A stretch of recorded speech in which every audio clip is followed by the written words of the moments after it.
basically, I'm just going to give you a quick overview of who I am, what got me here, what got me to the chief at MUSC. I'll tell you a couple of stories. I'll keep them clean. I'll go through some pretty interesting cases that I did in my career, and then I'll be more than willing to answer any questions anybody might have. You know, I was lucky enough to be born into an Irish Catholic family. I have 4 brothers and 5 sisters. It's been 68 years of controlled chaos, and I wouldn't trade a minute of it. It's been great. But in 1981, January 26, 1981, I got sworn into the New York City Police Department. Still the greatest police department in the world.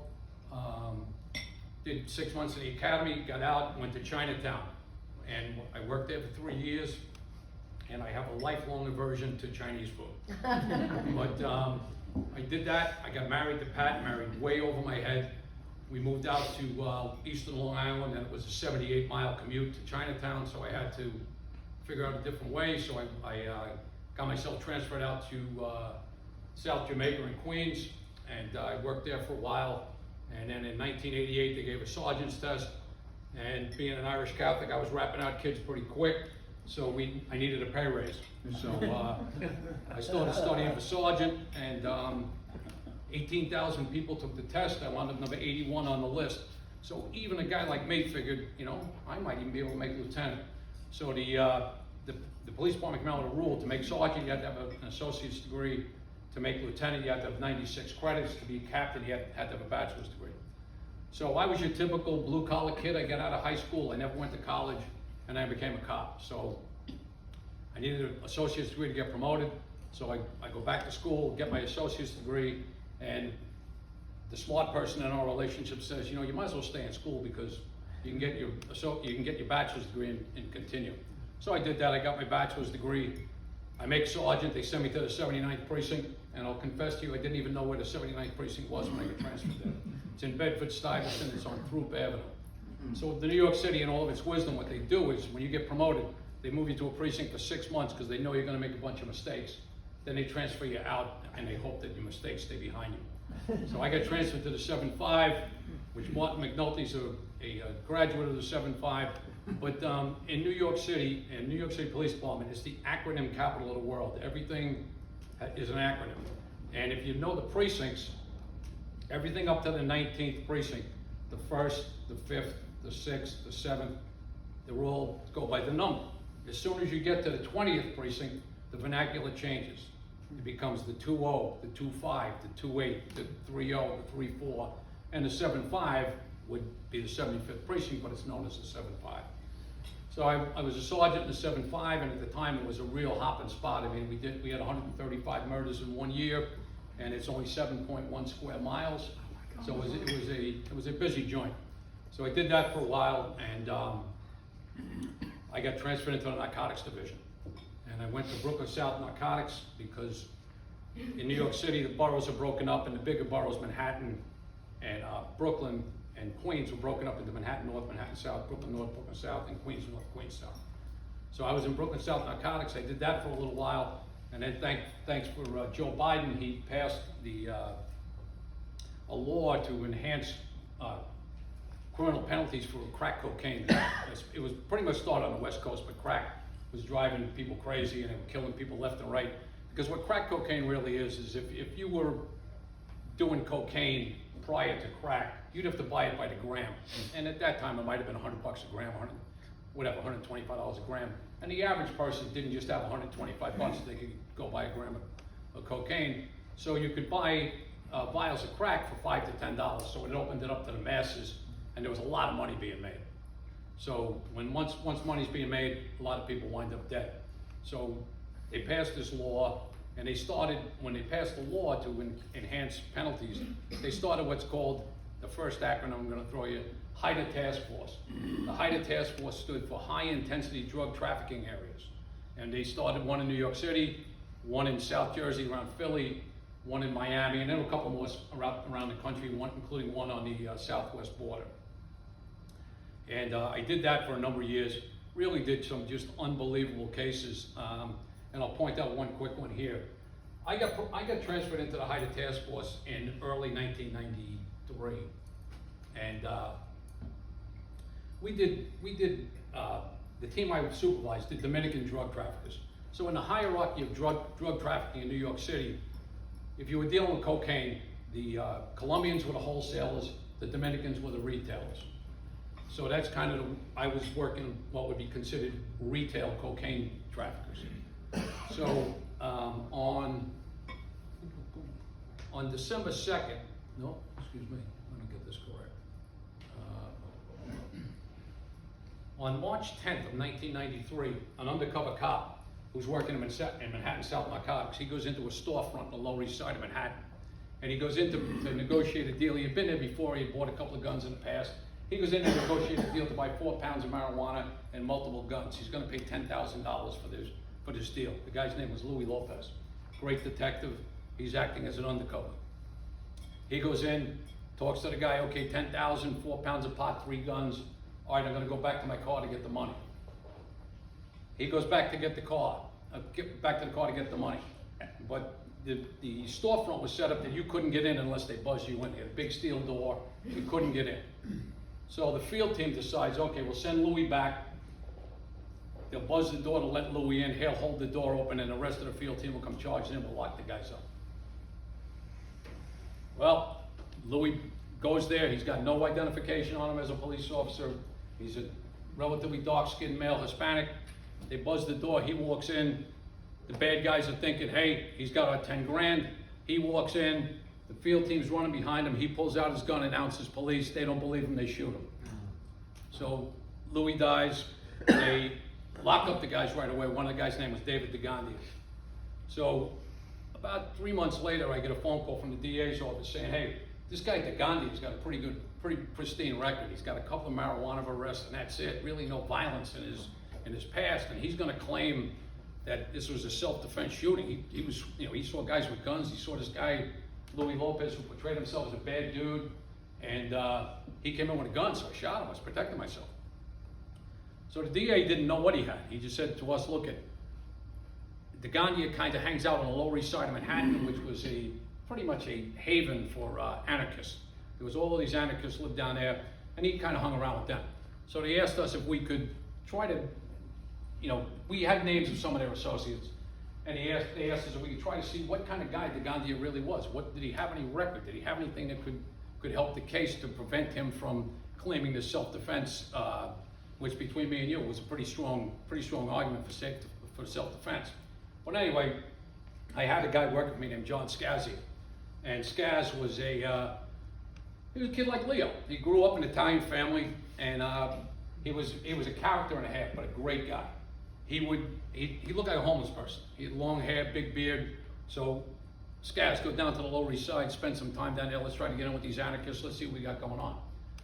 So Scaz goes down there and he finds out that DeGandia's partner in the marijuana business was a guy named Alexander McFall, and that Alexander was married to a girl named Christine Kerly, and there was all kinds of issues in the marriage. So we find Christine Kerly. Scaz kind of hooks us up with, we know where she is, we bring her in. She cooperates and tells us, hey, my marriage is going south, but I'm involved in a platonic love affair with Dave DeGandia. He's in jail, and he's been writing me all kinds of letters, and I have the letters. So she cooperates. So now we have a picture of McFall, and we're looking for him. We find out he's wanted on warrants out of Massachusetts for burglaries. So when you're working in a task force, you have multiple cases going on. So while this case is going on, I'm also doing a heroin case up in the Bronx. So I'm up in the Bronx with the entire field team on a certain night, and the two undercovers, Kevin Bryant, who I'm telling you, he could buy drugs off the pole. He was a male black, about 5'2", and nobody believed he was a cop, but he could buy drugs off anybody. So he's one of my undercovers, and another guy, Tommy Keller. But I couldn't have them up there because they had been the guys buying all the heroin, so I couldn't have them up there while we're doing surveillance. So I tell them, hey, look, we had identified one of DeGandia's marijuana suppliers. All we knew was he lived on 46th Street between Broadway and 5th, and he lived above a music store. That's all we knew. So I tell these two guys, hey, you go down to 46th Street, I'll go up to the Bronx with the team, and let us know what you see. So we're up in the Bronx. You know what happened next. Boom. I hear over the radio, they're in a foot pursuit. 2 undercover cops, 2 male blacks, in a foot pursuit chasing a white guy. They get him, they bring him back. It's Alexander McFall. When they started chasing him, he dropped 2 duffel bags. In the 2 duffel bags, he had 60 pounds of compressed marijuana that he had just bought off Mr. Robert Jacobson up on the 2nd floor.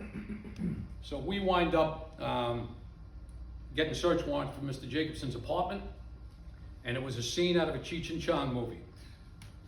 We go up, we execute the warrant. So this guy is stoned out of his knot when we go through the door. And it's 1994. There's New York Ranger tickets, there's stubs all over the floor. You know, and I'm a Ranger fan, and I'm like, hey man, are you a Ranger season ticket holder? He goes, no, I scalp them. And they're in the playoffs going for the Stanley Cup. The tickets have to be selling for like 1,000 a piece, and he's scalping them and like not even caring. So one of the detectives who's with me says to him, okay, enough with the cool stuff, a-hole. Where's the safe deposit box key? And he goes, dude, you know about the safe deposit box? Meanwhile, we have no clue, but now we have a safe deposit box key. We get a search warrant for the safe deposit box, boom, $175,000 in cash in the safe deposit box. So Jacobson flips, and he starts letting us know what's going on. McFall flips, and we find out from McFall and Jacobson that the Gandia had done a bunch of burglaries up in Massachusetts, and that's where he was getting the guns to sell on the street. And he was such a good guy that he was doing the burglaries on most of his relatives' houses. He knew his uncle had a couple of guns. He'd go do a burglary on his uncle's house, steal the guns. So the case goes on. They develop a tremendous amount of information that impeaches the Gandia's self-defense claim, and the Gandia gets sentenced to, he gets convicted of murder 1, and gets sentenced to 55 years in prison. So you fast forward now, Jacobson's going to plead guilty to the possession of marijuana and some other stuff. But they cut him a deal. You do time served, which was 1 night in jail. You forfeit the roughly $220,000 that we had taken from 175 from the safe deposit box, and 50 grand just thrown about his apartment like the Ranger tickets. So, we're figuring, we come out of there chest out, man, we did good work. We just got this guy $225,000. We're in good shape. So the 2 guys say, we're gonna follow him to see where he goes after he leaves court. He comes out, stretch limo picks him up, boom, out to Boonton, New Jersey, which would be like going, let's say, from here to Hilton Head. They follow him out there, and my man's having a party, and I'm telling you, he's having a big party. So we figured out, well, we got 1 safe deposit box. I wonder how many more Mr. Jacobson had. So that's a quick story about that task force with Dave DeGandia's case. And then I continued to work there, and like I said, I had a great team of guys. A lot of luck in your life you make, and a lot of it is who you're with. I mean, I'm a perfect example. I married way over my head, and that's why I'm here today. But I had some great guys working for me. So we were doing a case on a major Dominican drug trafficker, and he owned a flower shop up on Broadway up in the Heights of Brooklyn, in Manhattan, excuse me. And the Heights in Manhattan is where most of the major cocaine sales would take place. So we never saw any flowers being sold out of this shop, but the guy was a big time businessman. So one night we're out, and we're all the way up on Dyckman and Audubon, which is pretty far up in northern Manhattan. And this guy, Cesar Ortiz, has worked for me. He's an undercover. He's out on the street, and he tells me on the radio, hey boss, they're throwing big bags into the trunk of this guy's car. One of the bags is so heavy, it's taking 2 guys to pick it up. It's got to be hundreds of kilos of cocaine. Okay, great. So the guy's, he's heading eastbound on Dyckman. He's going to go over what's now known as the Robert Kennedy Bridge, but back then it was the Triborough. So we do a scene out of The Godfather. I'm in the front. The guy doesn't know it, but he's behind me, and then there's 2 detectives in the car behind him. So I pull into the booth, and it's when they actually had people working the booth. So I show the guy my sergeant's shield, and I tell him, hey, I'm going to pull up. We're gonna jump the guy right behind us. So don't be worried. We're just going to pull up. We're just going to do a car stop. Take a break. So I pull up, stop the car. Guy can't go anywhere. My 2 detectives walk up and say, hey, what do you got in the trunk? Guy says, you're not going to believe it. I stopped at a traffic light on Audubon and Dyckman. The guy just started throwing bags in the trunk of my car. I say, so they're not yours, right? No, they're not mine. Okay. Mind if we look at them? No, go ahead. So we open the bags, and everybody is cursing up a storm. There's no drugs in the bags, none. It's money, all right, all money. The one bag that it took 2 guys to pick up had $84,320 $20 bills in it. Oh. So the amount of money that we seized that day was $2,518. So you think about it. These Dominican drug traffickers are counting money by hand. Well over 100,000 separate bills, and they were only off by $518 counting $2 million bucks. So that turned out to be a blessing for me because this New York City got 1.6 million of that too, because the federal government takes a 20% forfeiture fee, and they got 1.6 million. So I make lieutenant. So when I'm making lieutenant, the chief says, hey, I just got a check for 1.6 million. Anybody know where that came from? Oh yeah, that came from Kevin Kerly's stand. Oh, that name sounds familiar. So yeah, boss, he's getting promoted tomorrow. Okay, good. So I'm in the HIDTA task force as a sergeant. I make lieutenant. They transfer me to the Joint Organized Crime Task Force, another acronym, JOCTF, another acronym. So I went to the Joint Organized Crime Task Force as a lieutenant, and I supervised Asian, Russian, and Dominican organized crime. A lot of fun, a lot of fun. Back then, the FBI was a different FBI. It was great. I loved working with those guys. I loved working with the DEA. We had a lot of fun. We did a lot of great cases. Asian, you find out that Asian organized crime, Russian organized crime, and probably in the beginning when they had the black hand and everything with Italian organized crime, the only people that they pick on are their own people. Like the Asians weren't out messing with the Italians or weren't out messing with anybody. They only messed with their own people, and the Russians were the same way. So I did that for a number of years. And on 9/11, I'll give you a quick, I was a first responder on 9/11. Just picture a perfect day. Picture you get up in the morning, you're having the time of your life, you're going to meet with Nassau County narcotics people because they're doing search warrants on a heroin spot in Brooklyn. They need you to help them, so you get there. You go to Brooklyn, we meet at the old Domino Sugar Plant, which is no longer there. But when you go to the Domino Sugar Plant, there's a giant parking lot behind it, and it's right on the East River. So we're in the back of the Domino Sugar Plant making an attack plan on how we're gonna hit this heroin spot on Jefferson Avenue in the 83rd Precinct. So over there, a guy comes walking by with his dog and goes, hey, plane just hit the Trade Center. So we're like, yeah, right, you should.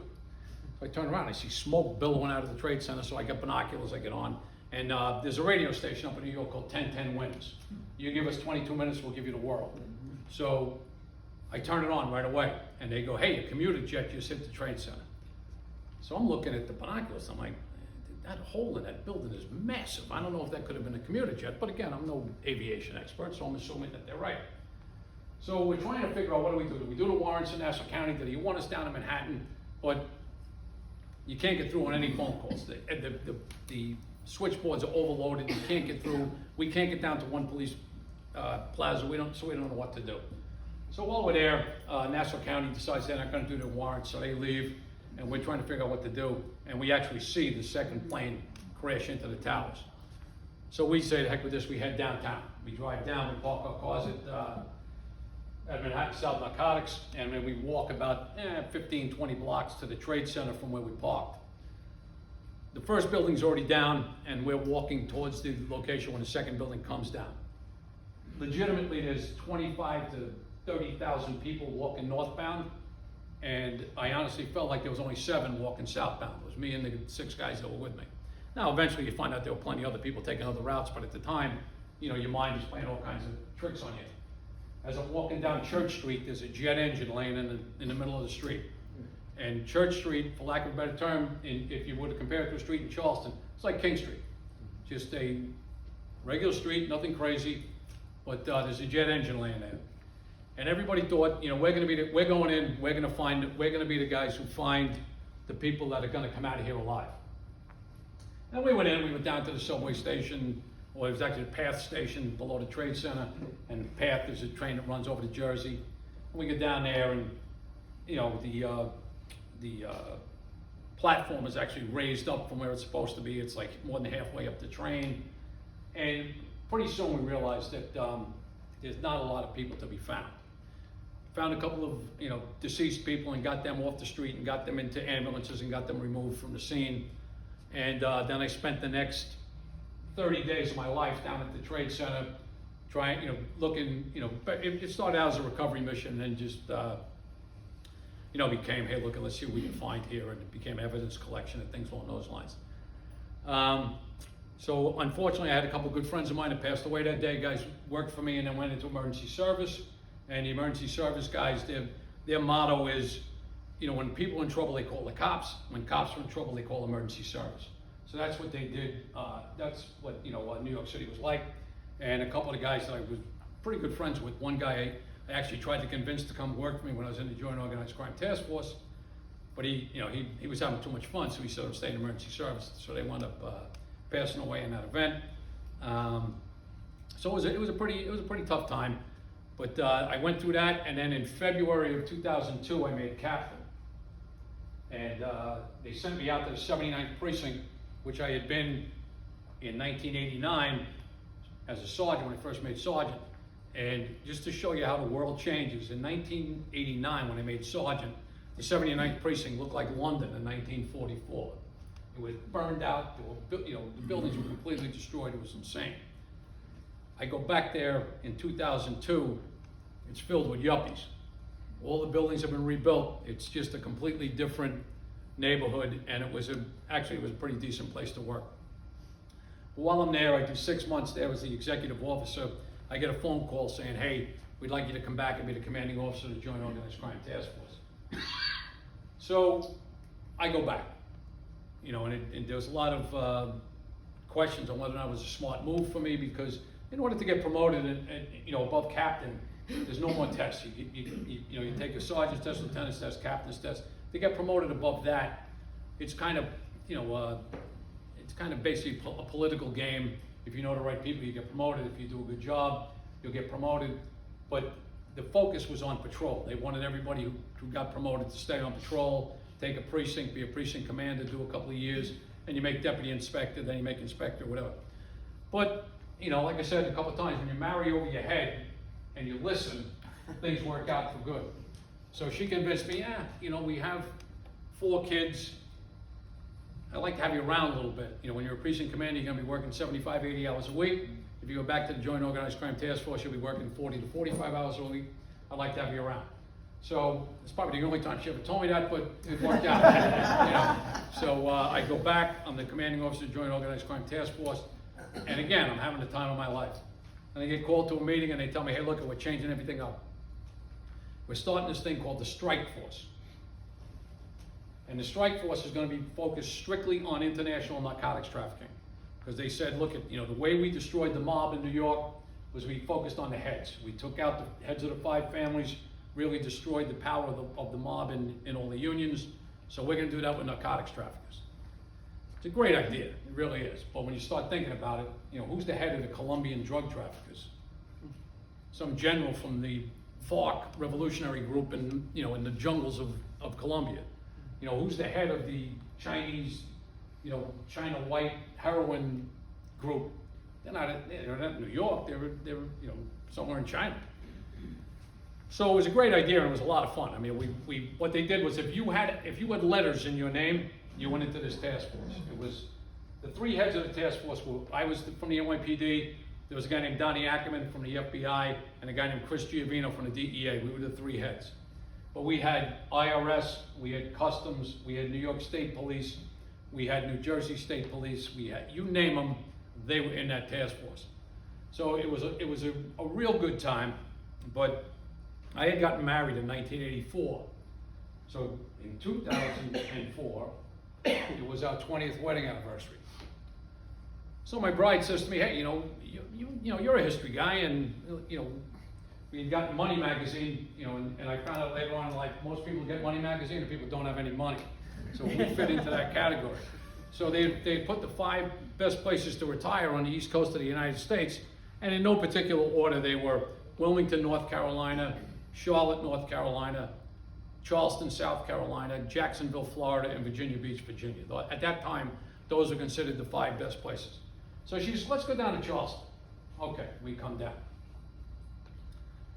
So I had an uncle who lived out here, and I made the mistake of telling her, hey, look, maybe we should call Uncle Jerry and you let him know we're going to be in town. Okay, great. So we call him. He invites us over for dinner. He happens to live on the Wando River and has this absolutely gorgeous house with a beautiful sunset and just absolutely spectacular. So we go back to the hotel and supposed to play golf the next morning, and she says to me, I've been thinking. So it's always a dangerous thought. What are you thinking about? I think I want to go talk to a realtor. Okay, we'll go talk to a realtor. So we go over to Rivertown, and back then when you came into Rivertown, right on the right-hand side of the road, there was a real estate office. So we go in there, and I met a guy who's now my neighbor, and we go out and look at 5 pieces of property.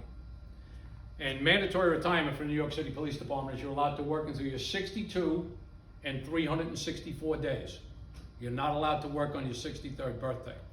So if somebody had talked to me about retirement, I figured 62, 364, that's me. I'm staying until they tell me you can't come to work anymore. Well, my wife decided, now I got better ideas. So we look at these 5 pieces of property, and I'm thinking, okay, that's great, let's go. We still have a tea time at 11 o'clock, let's go, we can go wake up. So we're driving back to New York, and she says, hey, I really like that piece of property on the river. So I'm like, are you out of your mind? A piece of property on the river? What are you, crazy? No, I think we can do it, Kevin. I've already worked it out. Sat down, went on an Excel spreadsheet. I got it figured out. We can do it. We'll take out an interest-only mortgage for now. We'll hang on to it for 3 or 4 years. Worst case scenario, we sell it. We lose a couple of bucks. We make a couple of bucks. No big deal. Married over my head. We buy the property. Next thing I know is 2 years later, I'm being told, Kerly Ann's starting high school next year. And Kate's going to college this year. If Kate goes to college and she meets a guy and they get married and they're on Long Island, we're never getting out of here. So we got to get out now. So I'm like, wait a minute, I'm not 62, 364. Like, what are you talking about? Well, needless to say, we're out. We're on our way to Mount Pleasant, South Carolina. I get a job at MUSC as the patrol commander, as a captain. I worked there for 7 years as a captain. I get promoted to chief. And I've been there for 9 years as the chief. The house is spectacular, the river's spectacular. We wound up, it was a big, big win for everybody. And again, it was just a great, great time. I've been at MUSC for 17 years. The first 15 were absolutely, it was like I died and went to heaven. 15 years of, yes ma'am, oh you had a flat tire? Yeah, we'll send somebody over to help you. Don't know. The last 2 years, things have changed a little bit. We had a couple of carjackings, we had a shooting in a garage, and we had CPD SWAT team doing exercise and not tell anybody, and that spilled over onto the MUSC campus. So it's been an interesting couple of years, but it's still the safest 84 acres in Charleston. It's a great place to work. Met a lot of great people down there, but I think I'm wrapping it up. I don't know exactly when, but I think, I've been doing this 42 and a half years, and if I get permission from my boss that I can retire, I'll be getting out of there. But anyway, so that's my quick story. I appreciate you all listening to me. I do consider myself the product of a Catholic education. I had the pleasure of being taught by Ursuline nuns. I don't know if they would consider it a pleasure teaching me, but I do consider myself that, product of a Catholic education. Again, I want to reiterate going to Emmaus was a life-changing event for me. And thank everybody for listening. Thanks a lot. We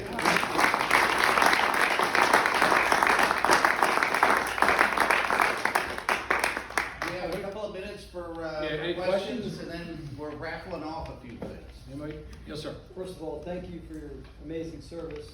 The story on the guy you guys followed an hour and a half after he got, left his court appearance. What happened on the back end of that? Well, to be honest with you, nothing. Because we didn't have any probable cause to even look anything further. We had arrested him for what we could arrest him for. He pled it out, gave up about $225,000 in cash, and a day and a half in jail was what. But the way they looked at it was, if he went to trial, at that point, well, they really weren't sentencing anybody to a lot of time in jail for marijuana anyway. So they got $225,000 and he walked out. But yeah, we have no idea how many other safe deposit boxes he had, but you can rest assured he had a few.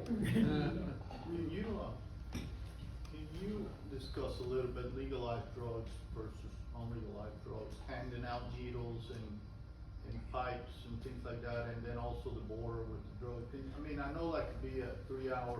Yeah, I mean, discussion, but what would be kind of like your reaction as to when you hear this? Well, let me start off with I'm against it. I'm against legalizing anything. But I will tell you the flip side. I first went into the narcotics division temporarily in 1986. I had a 6-month assignment to the narcotics division. You bought a kilo of cocaine in New York City in 1986, it cost you about $32,000 to $36,000. Now you fast forward to the day I retired in 2006, so 20 years later, you could buy a kilo of cocaine in New York City anywhere from 18 to 22 grand. So did we win the war on drugs? I don't think so, because the price of cocaine dropped precipitously because they're getting it in easy. The borders are porous, the northern border, the southern border. The southern border is a bad spot because fentanyl is a bad, bad drug. And the Chinese are manufacturing fentanyl, they're getting it into Mexico, and then it's coming right over the border pretty much uninterrupted. The needle, I mean, I understand there's a lot, with the needles, hey, they're clean, you're gonna be able to cut down on infection, cut down various different things by doing the needle exchange. But, I just have a moral issue with, kind of helping people use heroin. I just, it's me. I'm not saying that, I understand the argument, and you might have some validity to it, but for me personally, I don't think anything should be legal. I'll tell you how Neanderthal I am. They don't want you smoking cigarettes. They don't want you smoking tobacco. We're gonna keep you from getting tobacco. But if you want to smoke pot, you can. And I'm like, in my mind, I'm a simple guy, but in my mind, I have an issue with that. I can't smoke tobacco, but I can smoke pot. It doesn't, and now as you start to see, more and more studies are coming out that constant use of tobacco, constant use of marijuana leads to increased psychotic issues and everything else.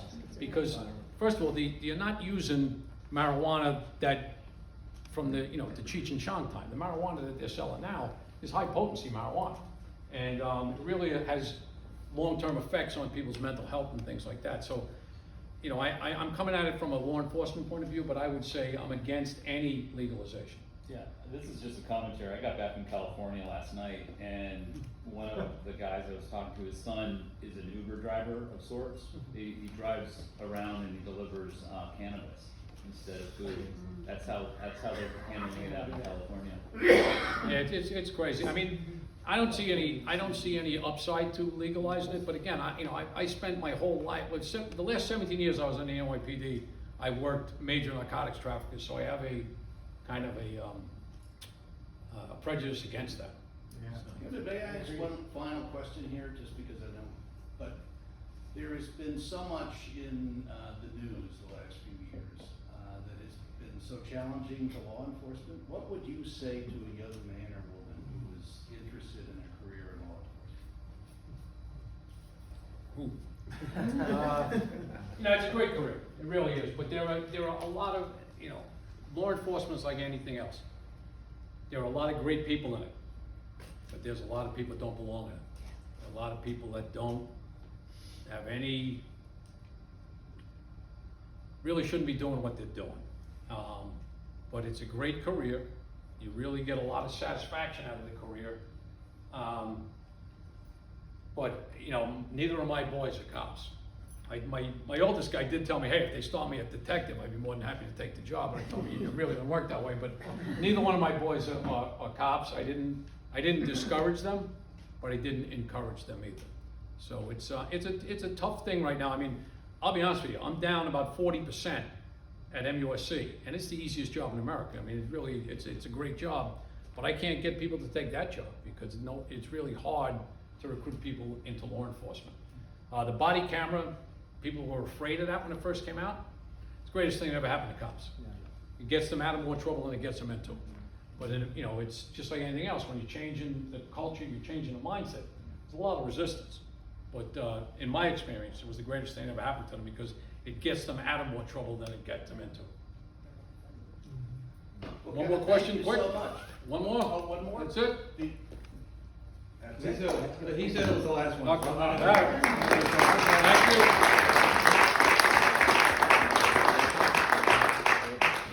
Sorry to cut off Q&A, but I just wanted to, I know people need to run, and we've got 3 things to raffle off. So the first is, we've got T-shirts, but we only have 1, but we have 3 sizes, so you, so we'll have the right one. So let me pick out number 4607489. 489.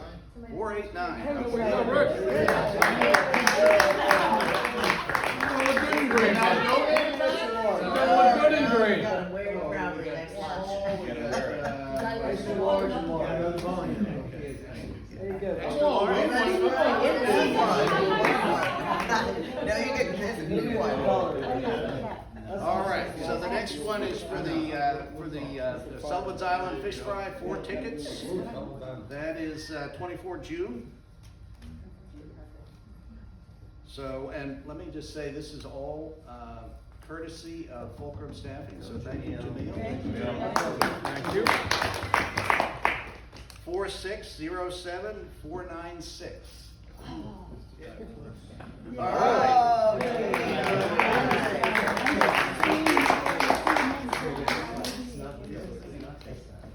And then finally, we have a gift card for Rodney Scott's Barbecue.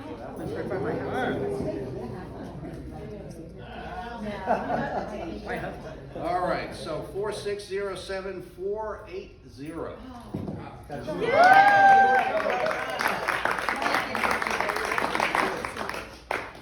Well, thank you all so much for coming. Our speaker for the first Friday in September is Peter Shea, who is city councilman for this district, and have a great summer.